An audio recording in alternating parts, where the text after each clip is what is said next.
Assalamualaikum warahmatullahi wabarakatuh. Perkenalkan, saya Fania Ahlan akan mempresentasikan jurnal dengan judul checklist audit dan rekomendasi perbaikan pada TPS LB3 di PT Sinar Susur Ungaran.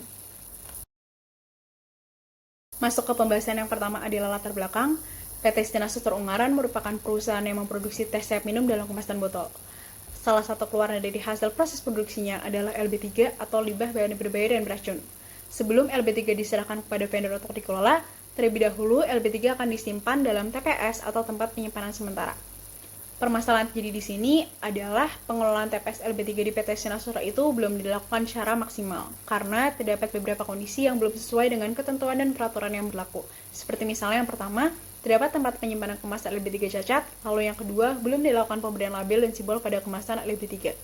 Selain itu, berdasarkan hasil checklist audit yang sudah saya lakukan, diperoleh hasil sebanyak 29% kondisi TPS LB3 belum sesuai dengan ketentuan dan peraturan yang berlaku. Hal ini juga menunjukkan bahwa belum adanya pengendalian dan juga pemberian rekomendasi perbaikan pada TPS LB3. Nah, kenapa sih TPS LB3 itu perlu dilakukan rekomendasi perbaikan dan juga pengendalian?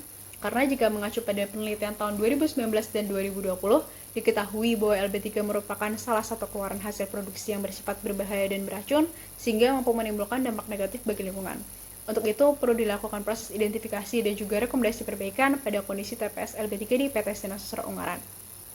Nah, untuk gambaran secara umum dari penelitian yang saya angkat, misalnya nih pemirsa sedang melakukan program diet. Namun, setelah ditelusuri lebih lanjut, diketahui bahwa berat badannya pemirsa itu malah naik. Pastikan pemirsa akan berusaha untuk mencari tahu penyebab dari permasalahan seperti apa dan bagaimana solusi untuk mengatasi permasalahan tersebut dengan mencari beberapa referensi yang terpercaya dari internet. Nah, begitulah gambaran secara umum dari penelitian yang saya angkat.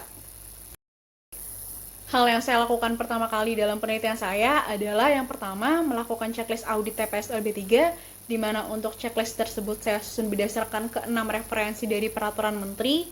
Dan untuk proses pengisiannya, saya melakukan interview dengan 2 narasumber yang bertanggung jawab terhadap TPS LB3 dan juga melakukan observasi secara langsung pada TPS LB3 di PT Sinar Susur Ungaran. Dan hasilnya diperoleh sebanyak 29% kondisi TPS LB3 saat ini perlu adanya perbaikan. Nah, bisa pemirsa lihat pada tabel kondisi existing yang memerlukan perbaikan, di mana tabel tersebut merupakan rekapitulasi dari checklist audit yang sudah saya lakukan sebelumnya. Dari kondisi tersebut, dilakukan penilaian risiko yang bisa pemirsa lihat pada tabel urutan prioritas perbaikan. Dalam penilaian risiko tersebut dilakukan dengan 2 narasumber yang sama dengan orang yang saya interview pada checklist audit sebelumnya. Untuk penilaian risiko dilakukan menggunakan parameter severity untuk melihat seberapa parah dampak yang terjadi dari risiko yang ada. Lalu untuk pengolahan datanya menggunakan fitur geometric mean pada Excel sehingga mampu menghasilkan nilai rata-rata yang berbeda antara ranking 1 hingga ranking ke-14. Berikutnya, saya juga memberikan rekomendasi perbaikan mengacu pada peraturan dan ketentuan yang ada menggunakan hierarki kontrol yang merupakan hierarki pengendalian risiko yang terdiri atas beberapa tingkatan secara berurutan. Meliputi yang pertama substitusi, penggantian bahan berbahaya dengan bahan yang lebih aman, lalu yang kedua eliminasi, pengurangan bahan berbahaya, lalu yang ketiga ada engineering control berupa redesign tempat kerja, yang keempat ada administrative control berupa pemberian prosedur, lalu yang kelima ada penggunaan APD. Nah, ini merupakan solusi alternatif perbaikan yang saya ajukan pada PT Sinar Susur Ungaran berdasarkan kondisi 1 hingga kondisi 14.